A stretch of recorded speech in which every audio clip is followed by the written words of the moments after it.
Alors, les féculents, on peut, on doit, est-ce qu'ils sont substituables? L'ajout de féculents dans une ration ménagère revient à ajouter une source de calories sous forme d'amidon. Donc ça peut être des céréales comme le riz par exemple, ou des tubercules comme la pomme de terre. Cette source d'énergie est généralement bien tolérée par le chien ou le chat si la quantité n'est pas trop grande et s'ils sont cuits le jour de la distribution, voire pour le lendemain et gardés au frigo. Quand sont-ils mal tolérés? D'abord s'ils sont mal cuits, pas assez cuits, la patate crue, le riz al dente sont très mal digestibles. La quinoa, qui est aussi une source d'amidon, pas seulement, mais c'est quand même la majorité du contenu, ça peut être mal digéré également.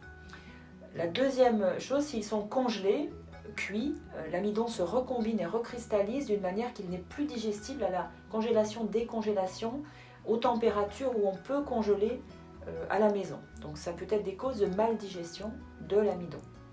Enfin, il y a des animaux qui ne digèrent pas l'amidon. Il y a des chiens qui en digèrent des grandes quantités et d'autres qui en digèrent très peu. Si un chien a été élevé au barf ou sans croquettes, sans féculents dans sa ration, il peut ne jamais avoir développé sa capacité à digérer l'amidon.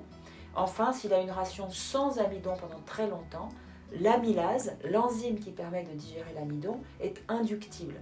Donc, elle diminue, son activité devient très petite, voire nulle, si le chien ne mange pas d'amidon pendant très longtemps.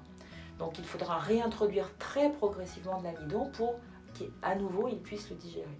Donc, cette variation individuelle peut amener à penser que l'amidon, les céréales, les féculents ne sont pas une bonne chose.